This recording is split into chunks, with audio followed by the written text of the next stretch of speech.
Bible Worm, reading the Bible with Bible Worm.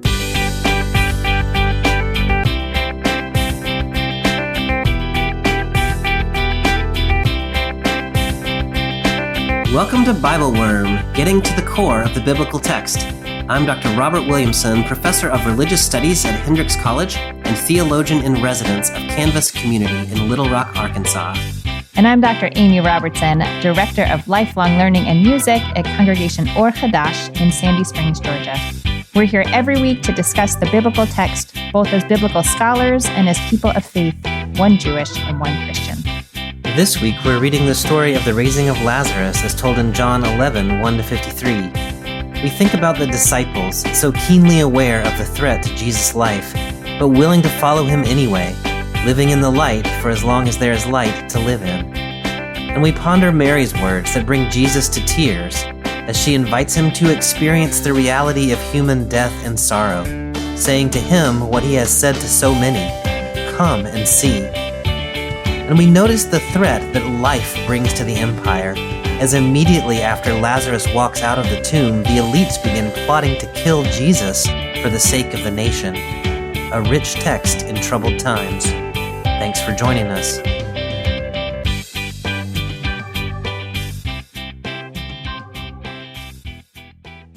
Hey, Amy, it's Bible Worm time. Hey, Bobby. How are you doing? When last we spoke, I stepped in from our normal position outside of time and space to tell you that I had been snowed into my house for several days. And here we are again, and I'm still snowed into my house. My children have been home for 7 days in a row, and there's a good chance, for sure, 2 more days, and then maybe there's going to be more coming yet still. So, whew. So are you getting to the all work and no play makes Bobby a dull boy phase of this? My dear spouse, bless her, my campus started back, and so I've been working the last few days, and my spouse has been staying home with my children. Oh, so it's in that tension point. Some things are open. Some things are open. But not school. Yeah. Great. She's a dear and kind person. How are things in your world? We are preparing for another bout of wintry weather, and so not to put us even further into time and space, but it happens to be a Friday, and so we're trying to make decisions and get communications out before Shabbat, and it's just, truly may this be our worst problem. This is not a big problem. Right. Yes. This is not a big problem. Yes, these are good things to point out. Yes. But it does have an urgency about it. Yes. Yeah. Nonetheless. All right. Nonetheless. Well, Amy, our text today is a really well-known text. The narrative lectionary gives us John 11, 1-44, which is the story of Jesus raising Lazarus from the dead, which maybe I just gave away the whole text. So keep on digging. No, the Bible Worm Collaborative, when we spoke with them earlier this month, really felt strongly, many of them, that they wanted to read on to 53. And so that's what we're going to do today is 11, 1-53. It adds a little kind of, really compelling section.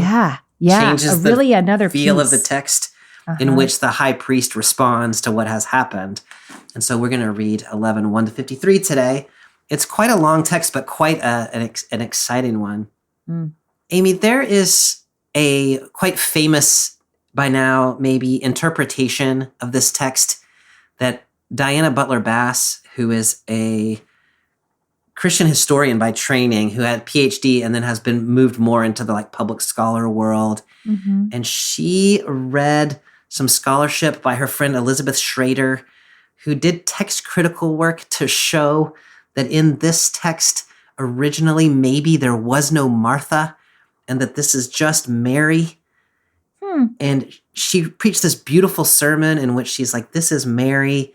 Mary of Bethany is the same as Mary Magdalene. Magdalene means the tower. So Mary the tower is a example of the ideal disciple. Peter the rock and Mary the tower. And it's just this beautiful feminist, amazing sermon that gets its start in this close text critical work. Oh, wow. I just want to say that partly just to say it's amazing. And I don't know how to handle that in the context of this narrative lectionary. Yeah. And so I think we're mostly just going to acknowledge that and then read the text as we have it. Yeah. No, I think I'm really glad you brought that up. And also, yes, I think, our dear teacher, David Peterson, would encourage us also to be clear about the methods we are employing to interpret a text at any given time. And text criticism can be sort of its own whole world sometimes. Yes. And especially since I'm not using the Greek itself. Yes. Text criticism would be very difficult for me to engage in. But that's super cool. If people might be interested to look up, if you just Google like Diana Butler Bass, Mary the Tower, it'll get you in the right place. Cool. And then we will take the received text as we have long known it and read it that way. Cool. In our special episode, we were in the previous chapter in John 10. Yes. I don't know that there is anything that we need to fill in or remind ourselves of, but as you were preparing, did you see anything? I mean, what I would mention is in the previous chapter, in chapter 10, verse 31, I was a little alarmed to see this line. The Jews took up stones again to stone him. Oh, yeah. Yeah. Which I shouldn't laugh. It's not funny. Which is important for a number of reasons, just to let us know sort of how heated the situation has become. And then also there will be later in our text today a reference to the fact that going back to the placement of that story in chapter 10, which is back in Judea, is dangerous. Yes. It's a dangerous decision for Jesus to make. That is super helpful, Amy. And we'll see a reference to that danger of stoning a little bit later. Mm-hmm. You're making me think of one other note, which is just that Jesus right now in chapter 10, verse 40, is in the place across the Jordan where John had baptized at first, which is a place called Bethany. Mary, Martha, and Lazarus are also living in a place called Bethany, where Jesus is going to go, but they are not the same Bethany. So, this is kidding? Kind of confusing. There's Bethany in the Transjordan, where Jesus seems to be right now, and then there's Bethany near Jerusalem, which is where Mary, Martha, and Lazarus are. I don't know why they couldn't think of different names, but we have two Bethanies. Okay. So, Okay. Great. Yes. Got it. So I'll pick up then in John chapter 11, and I'm reading from the Common English Bible. A certain man, Lazarus, was ill. He was from Bethany, the village of Mary and her sister Martha. This was the Mary who anointed the Lord with fragrant oil and wiped his feet with her hair. Her brother Lazarus was ill. So the sisters sent word to Jesus, saying, Lord, the one whom you love is ill.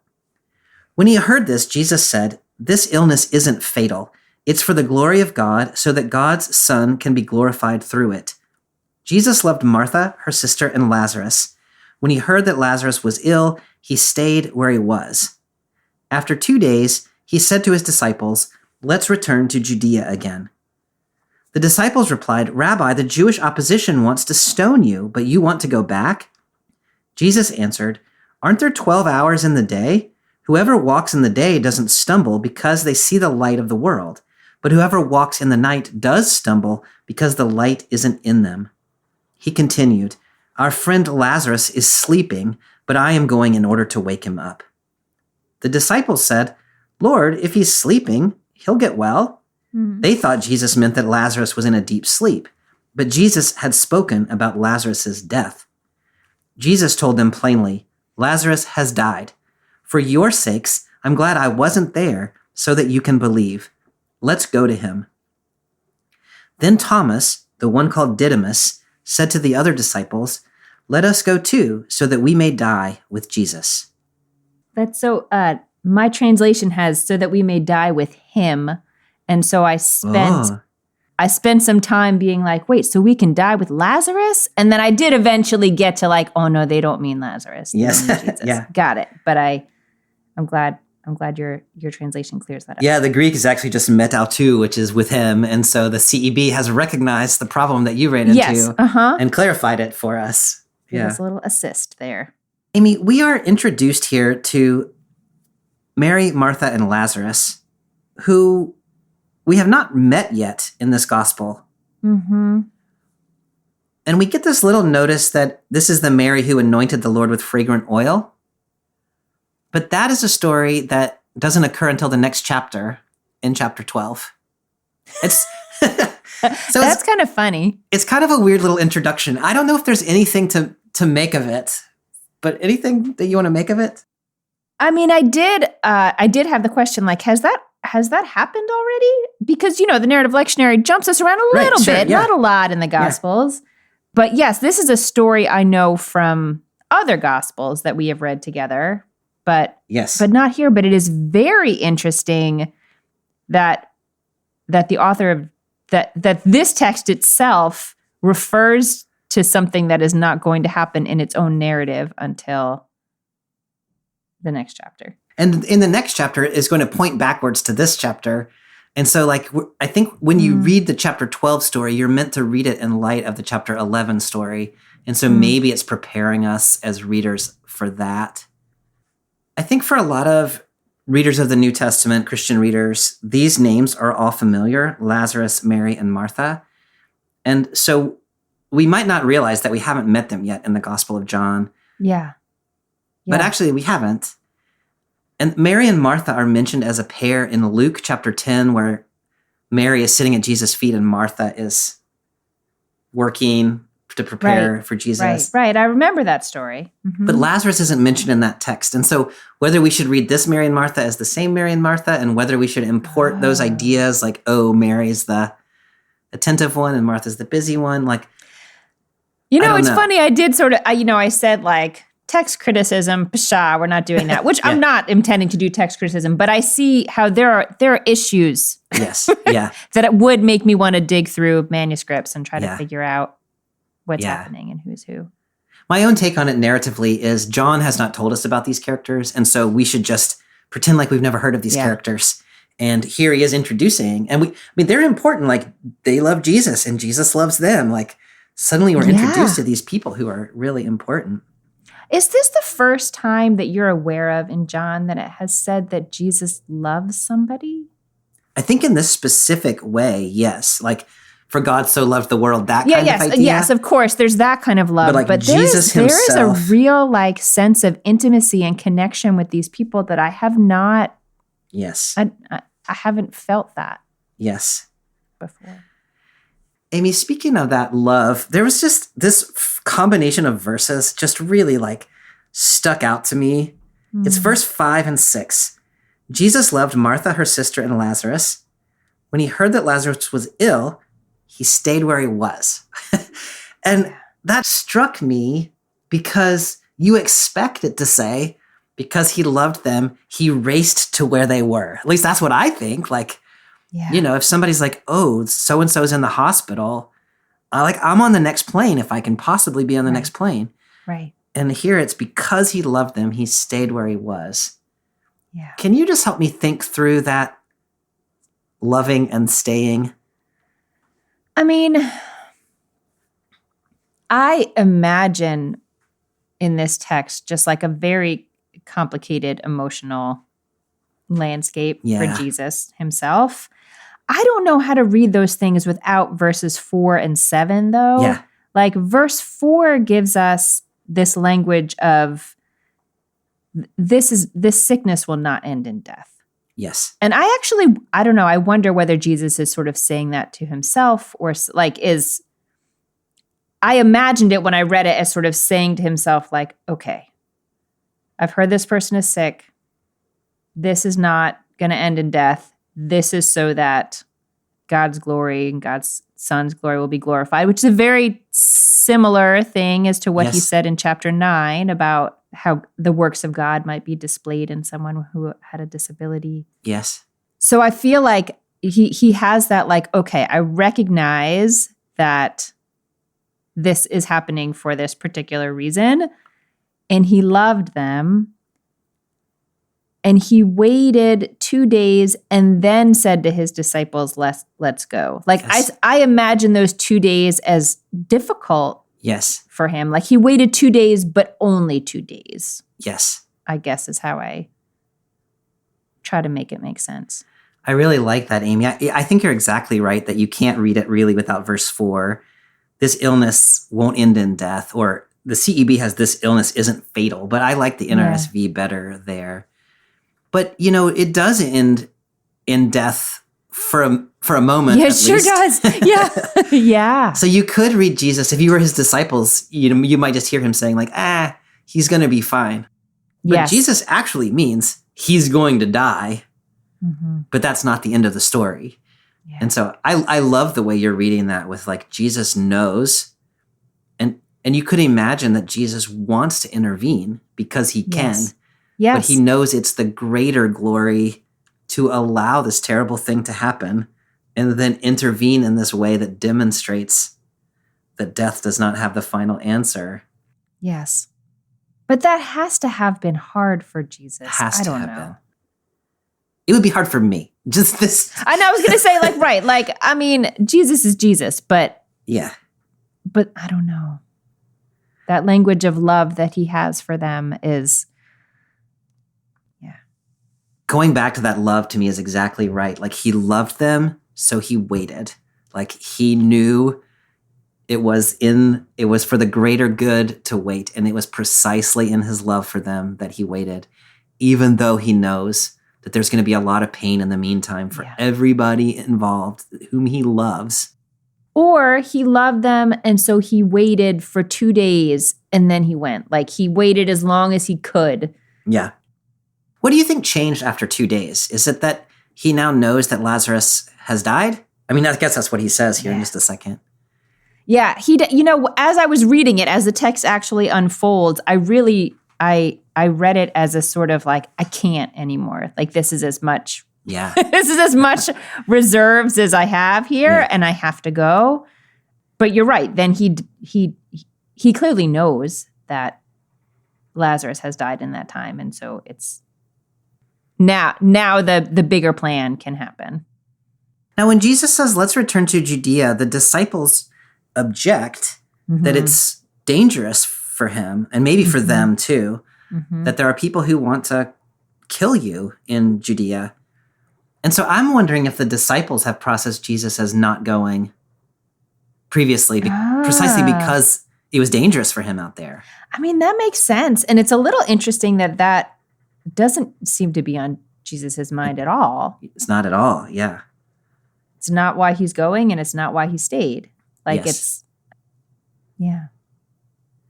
I love that in this text that Jesus, and this story, of course, ends in crucifixion. And so Jesus is not about avoiding danger. But to me, this is a sort of a helpful model in courage in some way, that Jesus knows that it's dangerous, but it never occurs to him to back down because of the danger. This thing that he says in verse 9 to them, oh my gosh, this would drive me crazy if I was one of his disciples and was like, they tried to stone you. Why would we go back? Are there not 12 hours of daylight? Like, Jesus, what are you talking about? just say what you mean, man. Yeah. Which then he does. Yeah. Well, no, not in that part. No, that's with the sleeping part. No, this part he doesn't. Do you have a sense really of what he means when he says there's 12 hours in the day? Not in a super precise way, but what I see happening is that there's some way in which this is what I'm thinking. Now I'm already second guessing myself, so I'm just going to say what I'm thinking. That somehow this idea of like the kingdom of God has been transformed into like the realm of time instead of the realm of space or something like that. I mean, I don't know if I would have said it was space exactly anyway. And so like we can inhabit day, like we can be in daylight and recognize that that it's not all daylight, but half of it is. Yes. And so we can live in that realm, in that time. Like, I love that reading, Amy, because, one way of getting at this is that Jesus is saying, while I am here, we got to get it done because I'm not going to be here forever, and then it's going to be dark. Mm-hmm. And so it's this sort of like the immediacy of Jesus's lifespan. And that's in line with some other things Jesus has said, is. although maybe in other gospels. But I really like where you landed, which is, Jesus abides in you as you abide in him. And so the Gospel of John has this sense that Jesus, while he does, his life ends, and he is crucified and resurrected, and, he's not in bodily form, he nonetheless is present. And so I love the way you're reading it, which is, in a sense, it is always light as long as you live in the light. At least that's what I hear you saying. Right. There is light, and there is also darkness, but you can live in the light. But living in the light means you got to go, even when it's dangerous. Yeah.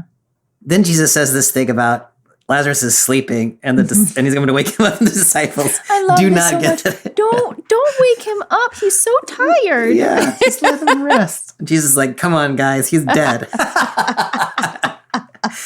Yeah. Just the number of times, where Nicodemus is like, how can I go back into the womb? And the woman at the well is like, you don't even have a bucket. And then the disciples are like, he's just asleep. Like, what are we doing?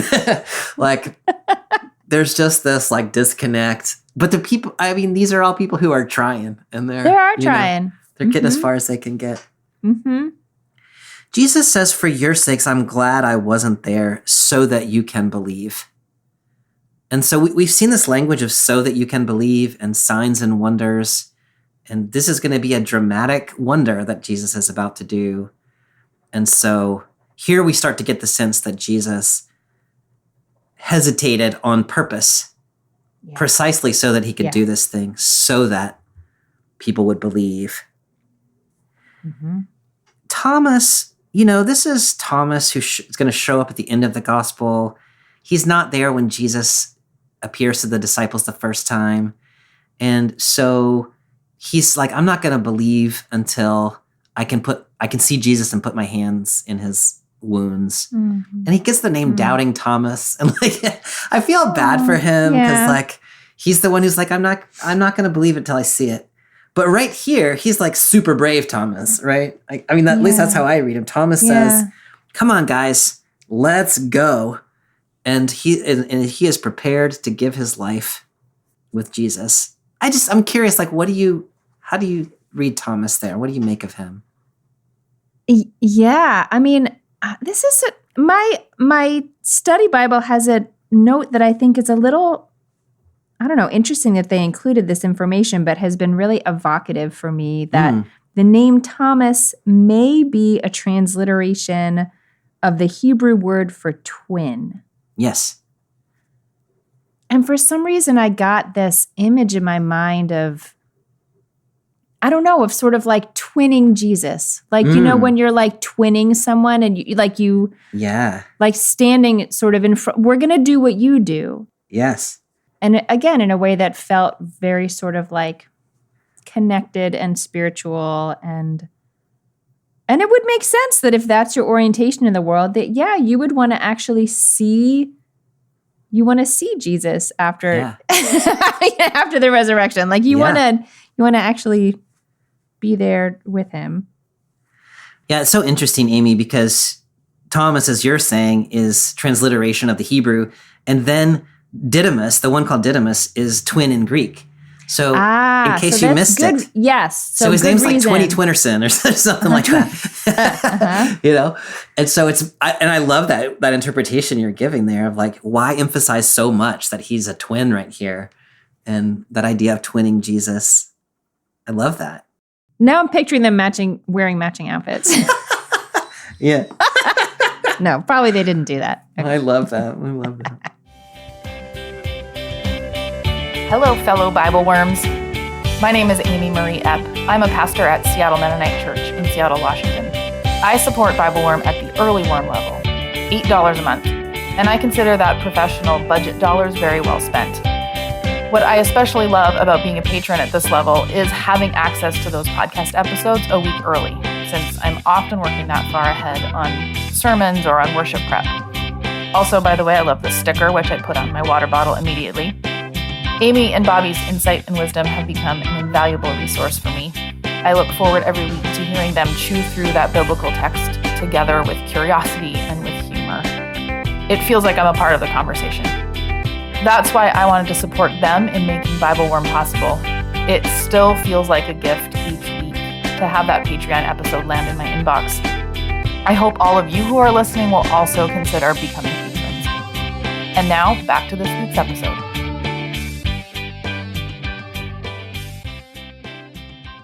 All right, Jesus and the disciples are getting ready to go to Bethany. Anything else we want to say before we No, read I that want to next see what text? happens in Bethany. Well, they already are in Bethany. They're I was getting going ready to to say go in to Bethany number 2. They're We're going to going the from other Bethany Bethany. number 1 to Bethany number 2. Yeah. When Jesus arrived, he found that Lazarus had already been in the tomb for 4 days. Bethany was a little less than 2 miles from Jerusalem. Many Jews had come to comfort Martha and Mary after their brother's death. When Martha heard that Jesus was coming, she went to meet him, while Mary remained in the house. Martha said to Jesus, "Lord, if you had been here, my brother wouldn't have died. Even now I know that whatever you ask God, God will give you." Jesus told her, "Your brother will rise again." Martha replied, "I know that he will rise in the resurrection on the last day." Jesus said to her, "I am the resurrection and the life. Whoever believes in me will live, even though they die. Everyone who lives and believes in me will never die. Do you believe this?" She replied, "Yes, Lord. I believe that you are the Christ, God's Son, the one who is coming into the world." I first just want to start with verse 19, in which the people are there comforting Martha and Mary. I like that image of community. Did you see anything there that you wanted to talk about?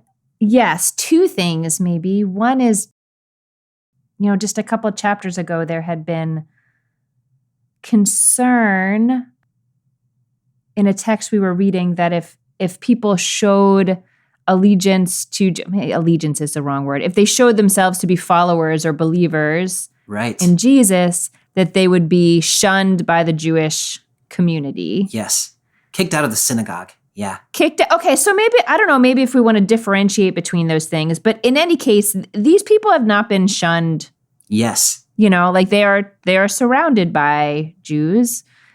The other thing that came to my mind is, there's an ancient practice, although I don't know that it's this ancient, of gathering in the homes of mourners for 7 days after a death, and the mourners can just stay in their home, and people will come in and out and visit them and bring food and have prayer services in their homes. And there is disagreement about when exactly in history this started.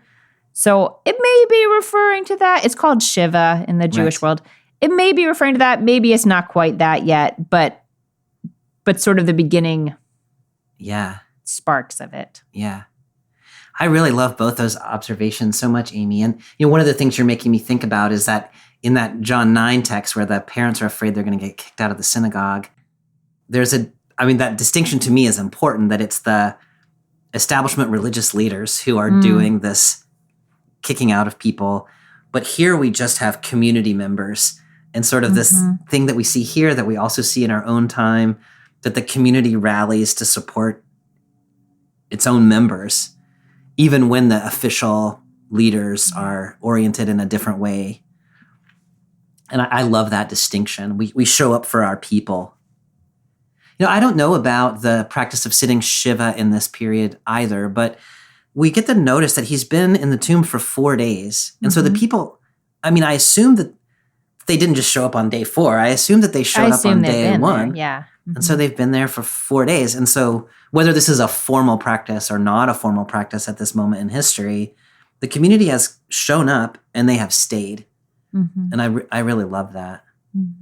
Sometimes in my own experience of the morning rituals around my community, we don't have this kind of developed, like, you spend 7 days in mourning and people come and support you. It's more just like somebody dies and then you have a funeral and then it's like life is back to normal. And so I love this image, and I love the Jewish traditions as I understand them in modern Judaism, that sort of ritualize the loss over 7 days and then 30 days and then a 30 days, year. and then, And yeah. I think that's just so beautiful.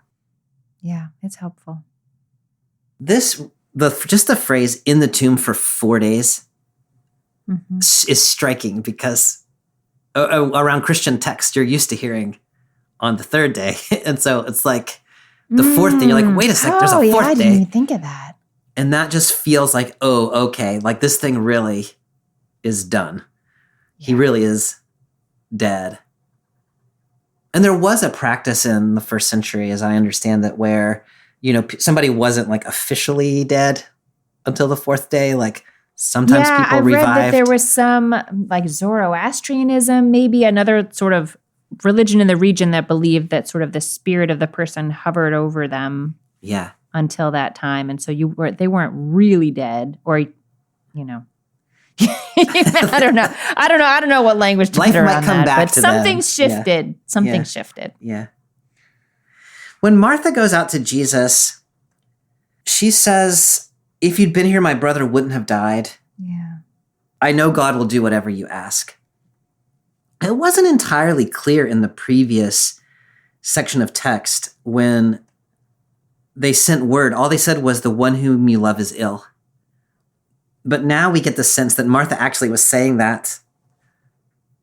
Like there was sort of a request that was implicit in there. And do you read Martha here as being disappointed, or how? It's such a good question. I'm not totally sure how to read her. So I think it could be a sort of disappointed, like sort of, you should have been here. Right. I told you 4 days ago or 5 days ago, and you're just now showing up. Yeah. I wonder if there is also a possibility. I feel like that it depends on their relationship, that it's a more sort of reverent, like recognition of bad things don't happen when you're here. Like, I don't know, like a more sort of recognition of Jesus's power without such an edge to it. Yeah. But the way the text sort of kind of portrays them as having this special kind of connection, I don't know. I don't know how to read it. Yeah.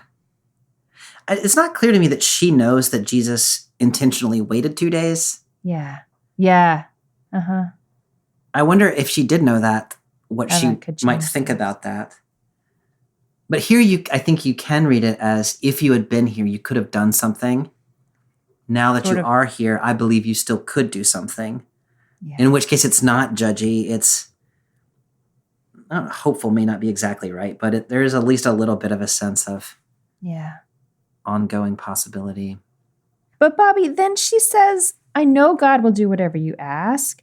And Jesus says, your brother will rise again. And Martha is thinking of, way in the future, end times, resurrection day, as though she doesn't recognize that he could resurrect. That is true. Lazarus. Yeah. So I wonder what she has in mind when she says, I know that even now God will give you whatever you ask. Like what's on the table for her? Maybe we just don't know. I love that question.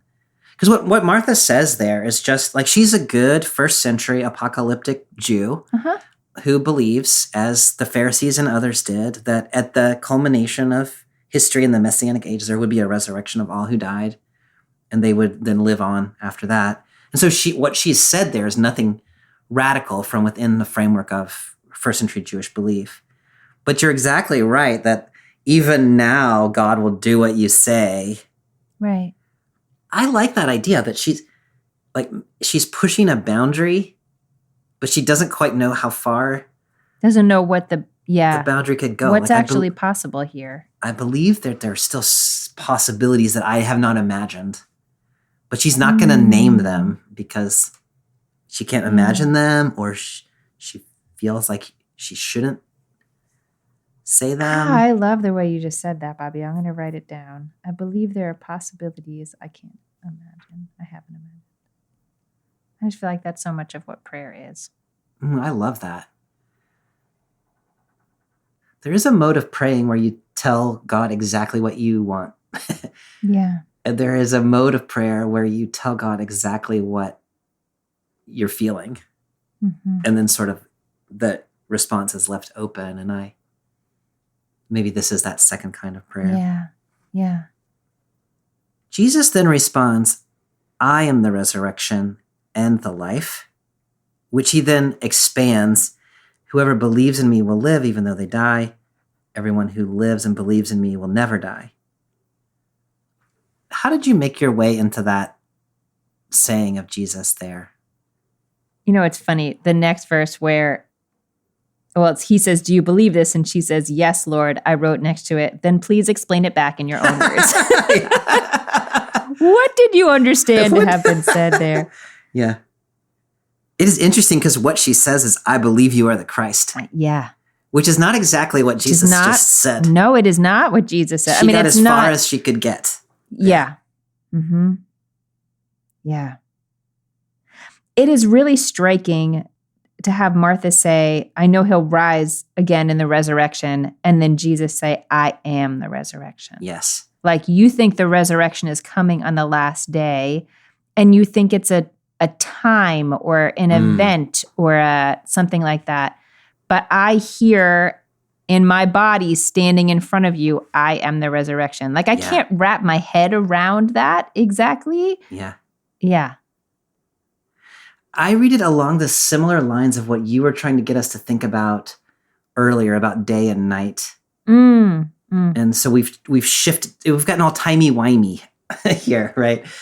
There's also an issue here of whether we read I am the resurrection and the life as two ways of saying the same thing, or whether I am the resurrection and I am the life are related but different things. And to me, that second way is the way that makes the most sense. So I am the resurrection is attached to whoever believes in me will live even though they die. So death is not the final answer. There is a resurrection for those who believe. And then I am the life is paired with everyone who lives and believes in me will never die. And so it's that like invitation into presently now, even here and now, into everlasting life of a different kind that begins now and extends. Yeah. That's the life. And also those who die, that life does not end there. It continues on. Beautiful. I love that. So up to this point in the text, Jesus has just been interacting with Martha, at least in this version of the text. Yes, in this manuscript. Manuscript tradition. Yes. So Martha is now going to go and talk to Mary, picking up in verse 28. After she said this, she went and spoke privately to her sister Mary. The teacher is here, and he's calling for you. When Mary heard this, she got up quickly and went to Jesus. He hadn't entered the village, but was still in the place where Martha had met him. When the Jews who were comforting Mary in the house saw her get up quickly and leave, they followed her. They assumed she was going to mourn at the tomb. When Mary arrived where Jesus was and saw him, she fell at his feet and said, Lord, if you had been here, my brother wouldn't have died. When Jesus saw her crying, and the Jews who had come with her crying also, he was deeply disturbed and troubled. He said, Where have you laid him? They replied, Lord, come and see. Jesus began to cry. The Jews said, See how much he loved him. But some of them said, He healed the eyes of the man born blind. Couldn't he have kept Lazarus from dying? What a scene. Mm-hmm. Can you just talk to me about what draws you in about this scene? I just feel like there's so much of this particular story that is just right at the intersection of Jesus is a human. Yes. And Jesus is divine. Yes. And this part of the story draws us so much into that human part of it. Jesus sees her weeping, and then all of her community around her, who got there before he did, weeping, and is moved and disturbed and troubled. But then it's when they say to him, come and see. Yes. Like that same language that we've been using, like, come humans, come and see what Jesus is like. Yeah. And I feel like they're saying, now you come and see what what this is like. And Yeah. that's when Jesus weeps. Mm. I don't know. It's really good writing. I love that, Amy. So this is sort of the come and see language, inviting you into kind of, I mean, at some level, the death of a loved one is the fundamental human experience. Right. I mean, if you're going to love someone, Yes. they just go together. To move through the Yeah. world loving other humans means going through the death of the humans that you love. Yeah. I love that, Amy. And then in this timey-wiminess that we've been talking about, where to Jesus, or to God, that all time is kind of the same, and people who die aren't really dead. And here, come and see is the experience of actually when you live through time in a linear fashion, as we do. Right. People are dead, and it is terrible. And Right. now Jesus gets that. Yeah. So you read that when it says Jesus began to cry or Jesus wept. You read that as like something moves in him about what it means to be human around death. Yeah, I think so. Which I think, like, maybe we saw the first part of it earlier in the chapter, because he he felt this love, and he knew, like, he felt the first part of it, but I feel here like the other shoe sort of drops, and he feels like the depth of human grief. It's so interesting, like right before that in verse 32, Mary says almost exactly the same thing, or maybe exactly the same thing that Martha said. If you had been here, my brother wouldn't have died. Yeah. But then Jesus' response, he sees her crying, he sees the community crying, and then he was deeply disturbed and troubled. Yeah. That isn't the way he responded when Mary said that to him, and it was just the two of them. Yeah. Do you have any sense of why now he's disturbed and troubled? Well, that's a good question. I mean, I think I hadn't really thought about that, but I think the way it's hitting me, at least, it's sort of cumulative. Like you can sort of hold back that some of the emotionality of it in the beginning and like explain, or maybe it's just that there are more people now, and he sort of is, like you can kind of feel the energy shift in a room when there's all, like, so much sorrow in that space. I don't know. Yeah, I don't know. I don't know if it's just the repetition of the scene or the addition of the other people. Yeah. How do you think about it? I think I have often thought about it as Jesus and Mary have a special connection that maybe is different than the connection that he and Martha share. And so when he sees her upset, It's it kind of not upsets as him. deep. Yeah. But some of the commentaries I was reading pointed out that the Greek there for disturbed really means like agitated or like irritated almost. I've always read it as like feeling deep sorrow or something, but maybe he's like come on or something. Well, I mean, it is the second time that he's getting this, Yes. maybe like guilt thing Maybe put he on feels him. guilty. Like, Yeah, if yeah. you had been here, this wouldn't have happened. Yeah. So I could see feeling some distress about that. The way that I'm putting it together now, just talking with you, is he has had this experience with Martha. He said the thing, like, I'm the resurrection and the life. Like, nobody dies. Everything's going to be fine. And now here's Mary and the other people, and he's having the same experience over again. And it's irritating to him because he's like, come on, y'all. Like, death is not the end of this story. Yeah. And then we get the come and see, and then he weeps. So it's like he's irritated because he doesn't understand human experience living through time. And then when they invite him to see, now he sees, and that changes his attitude or something like that. Yeah. They point back to the story we read last time about the man born blind. Yeah. When Jesus begins to cry, the Jews, whoever that means, says, first of all, some of them say, see how much he loved him, which I think is really lovely. But some of them, so we know we've got sort of a division in the group, in the community, they refer back to the man born blind and say, couldn't he have stopped this? they're kind of right about that. Yeah. John is pulling us back to the story we read in chapter 9.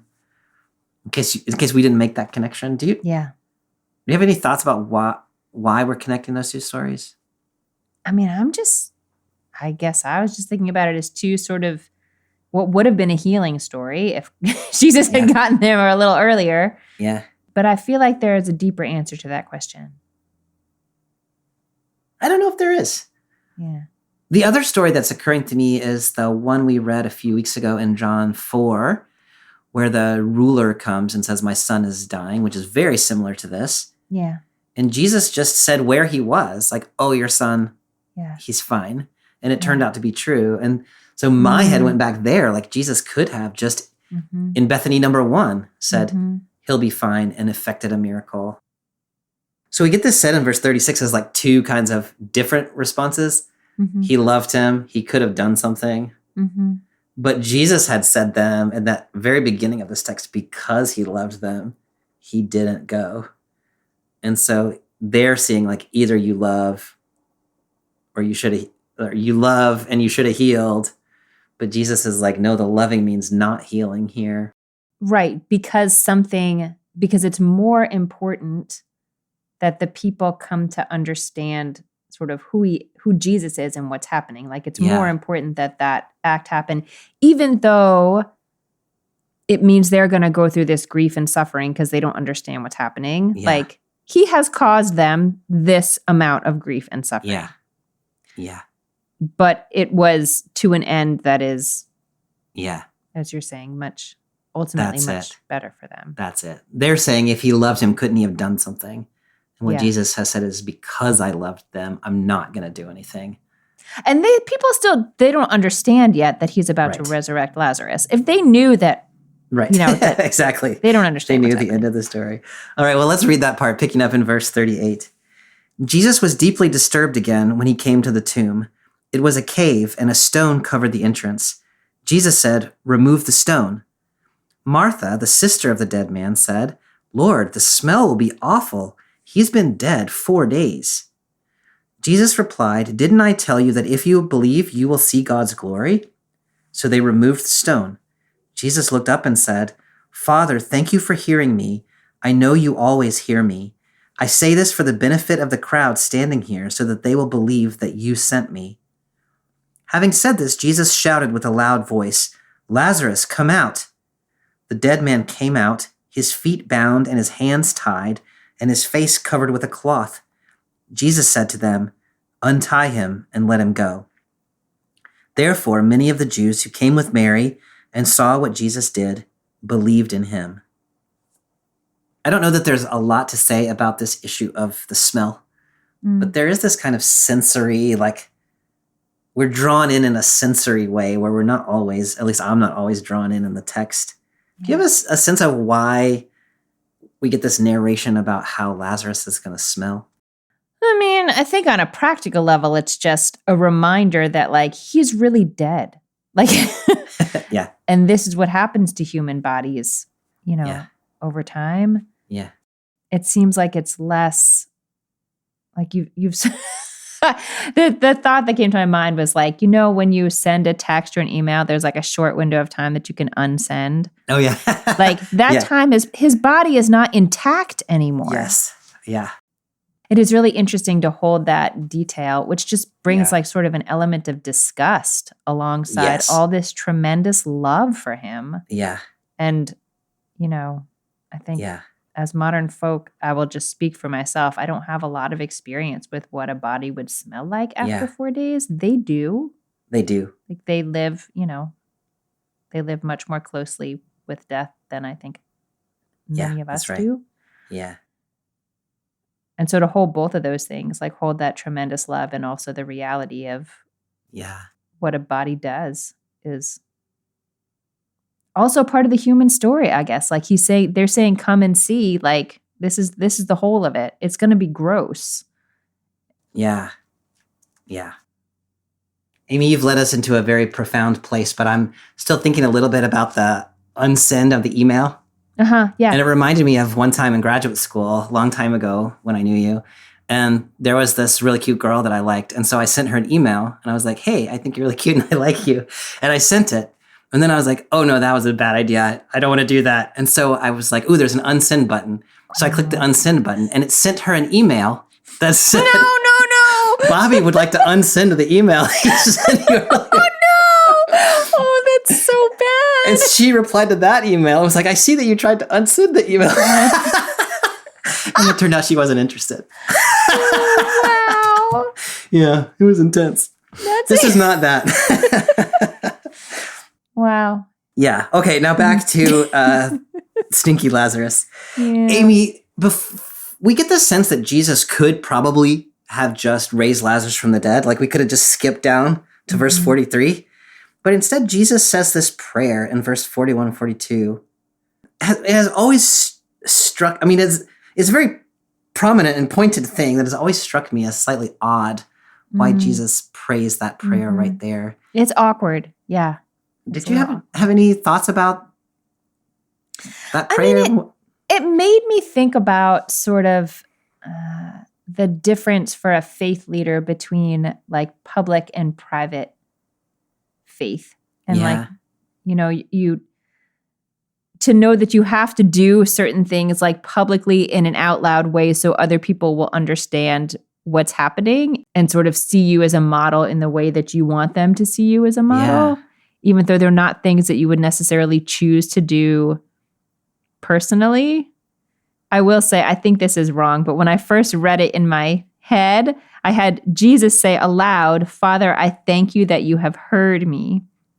And then sort of under his breath, I know that you always hear me, but I'm saying this to other people. Oh yeah, I like that. Oh yeah, I totally think they hear it that way. Yeah. You think so? Yeah. That's really funny. I really like that. Because the point is, I mean, I take your point that, you know, Jesus is distinguishing what he is able to do of his own accord from what Jesus can do as somebody who is invoking the power of God. And this resurrection is not just Jesus free range in it. It's Jesus exercising the power of God. And he wants to make sure that that's clear. Yeah. But the part that bothers me is verse 42, where he's always like, I'm saying this for the benefit of everyone around. I like it so much better if it's just an under. He's stuck between like his relationship with God and his relationship with the people. Yeah. Like, okay, I got to do this for the, okay. I like that a lot. Some scholars also have connected this to the prayers of the Psalms of Thanksgiving, where sometimes you give a thanksgiving before the thing has actually been resolved. And so maybe there is some liturgical basis for this. When Jesus shouts to Lazarus, come out, he comes out, noticeably still kind of wearing his death shroud and his hands and feet tied together. Yeah. Some people have made this as like a way of contrasting the way Jesus is going to be resurrected, in which he leaves his death shroud behind immediately. Lazarus doesn't until Jesus removes it. Did you do anything with that detail of him still having on the death shroud? I mean, mostly it again is like such a shocking image. It's like almost leans on comical, not quite, but like he's tied up. He has cloth over his face. Yeah. Like it's like a mummy is like hopping out of the tomb with his arms tied together. Like it's not like Lazarus just walked out.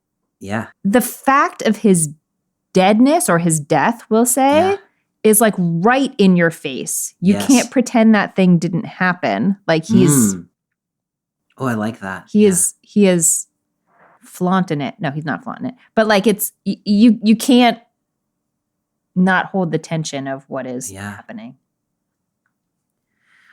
Amy, this is a really profound miracle, raising people from the dead. It's just like it actually doesn't take up much of this text. Like the text is all about preparing for this thing, and then it happens real quick. Yeah. Which is kind of the way the miracles have sort of gone in the Gospel of John, but this one, like a resurrection from the dead, and it's done. Yeah. Yeah. Snap your finger.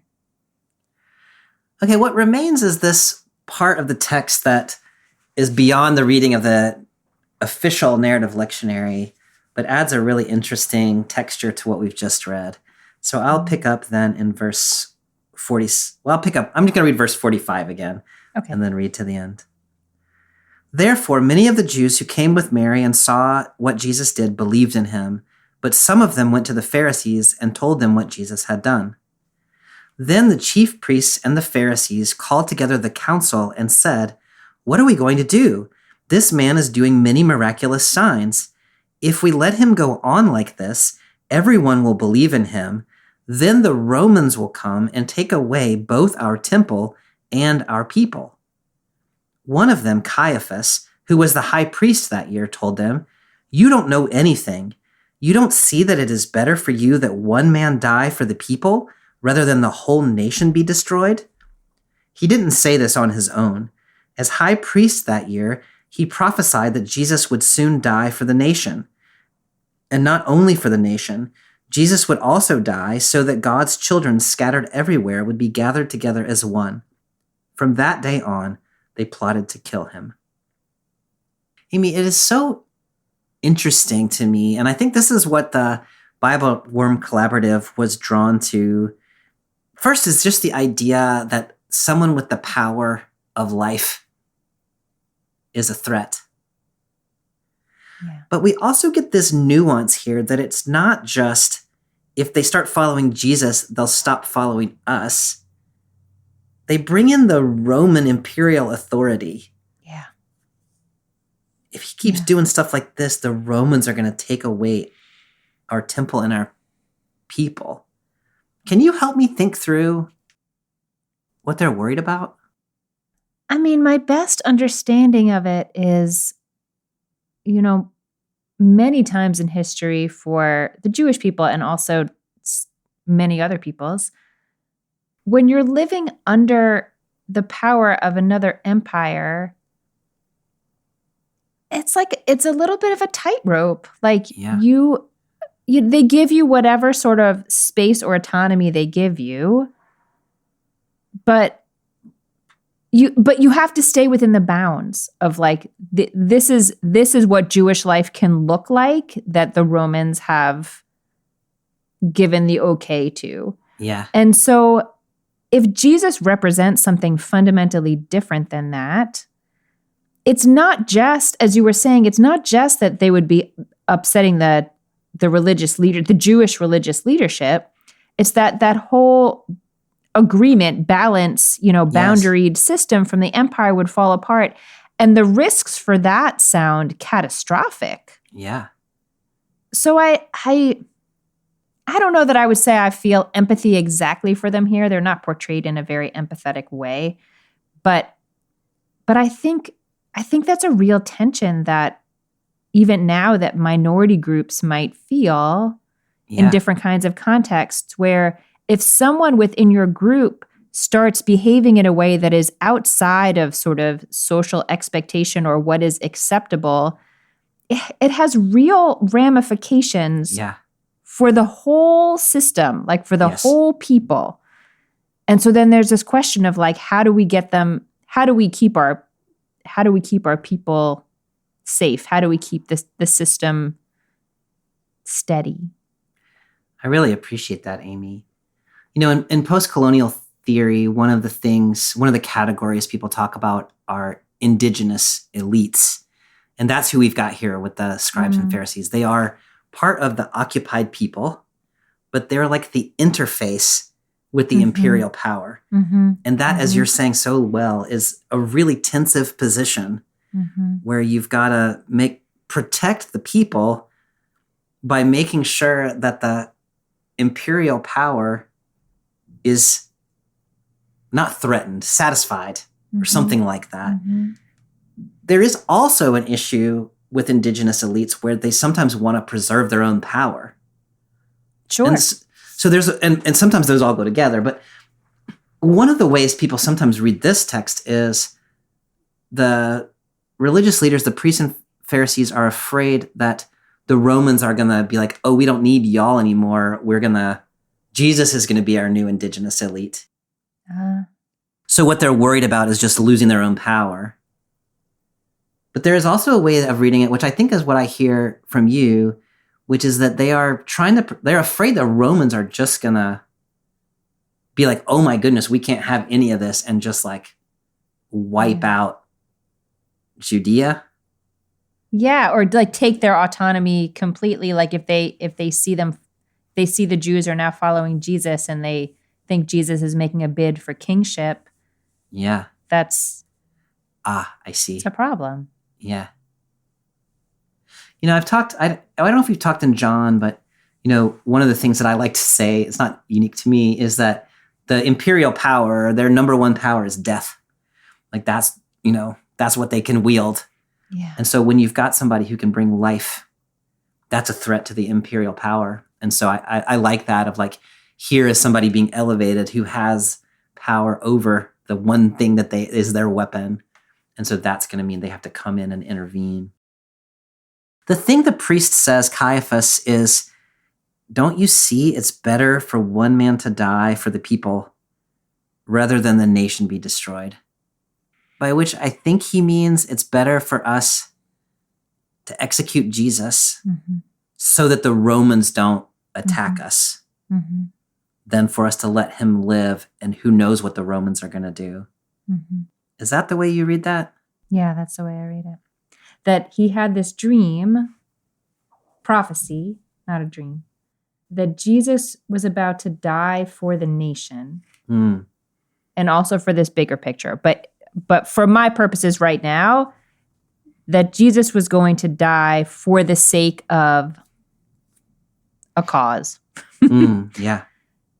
And he has understood that very differently than the way he has understood that in the terms that his life has played out in so far, like the powers of the empire, and you have to choose between this person's life and the well-being of the community, and it's quite a twist.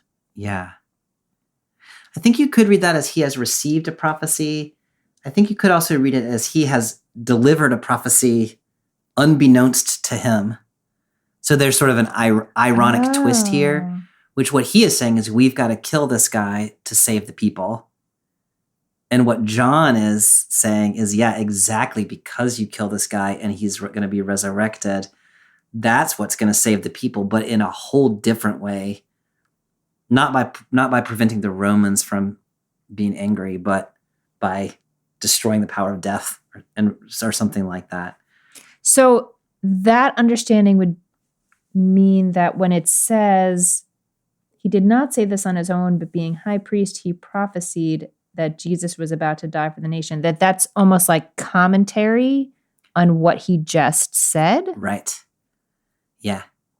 I'm not sure which of those ways of reading is better, or whether what I've just said is totally off the rails. That's really interesting and really different. Yeah. I'm just so interested in this part of the text. Like it is Jesus's capacity to resurrect that threatens the imperial power and the indigenous elites in whatever way. That the power over life, that's the thing that's going to get Jesus in trouble. All right, Amy, we have read, several compelling texts. We have read I feel like we've been talking for a year. Yeah. There's a lot that has There's happened. so much going on, and all of it is so rich. When you're pondering this text and thinking about connections to make to our contemporary world, where are you being drawn? I think I'm still sort of feeling the reverberations of the reappearance of that phrase, come and see, in this other context. Yeah. And this might be crazy, Bobby. It's an idea that just popped into my head while you were talking. But when you were talking about the indigenous elites being people who are sort of not the ultimate authority, but having authority and also having a connection to the people, it made me think about a comparison, wildly imperfect, but maybe with some juice in it, to Jesus's role as being connected to the humans, and also the human who has this different connection to God. And like that awkward moment in our reading where it's sort of like he's it's like he's praying, but it's kind of performative because it's for the sake of the people. And then maybe he has to explain to God why he's doing that. It might be that the extent of the meaningful comparison is just like, it's hard to be in the middle sometimes. Yes. But I feel like that come and see moment is making me think about the kind of leader who will come and see, like who will show me what is happening in your world on the ground so that I can better do this very difficult and, connecting work that I have to do. Yeah. So I guess I'm wondering about all the places in our lives today that we can invite someone to come and see when they when they maybe don't know.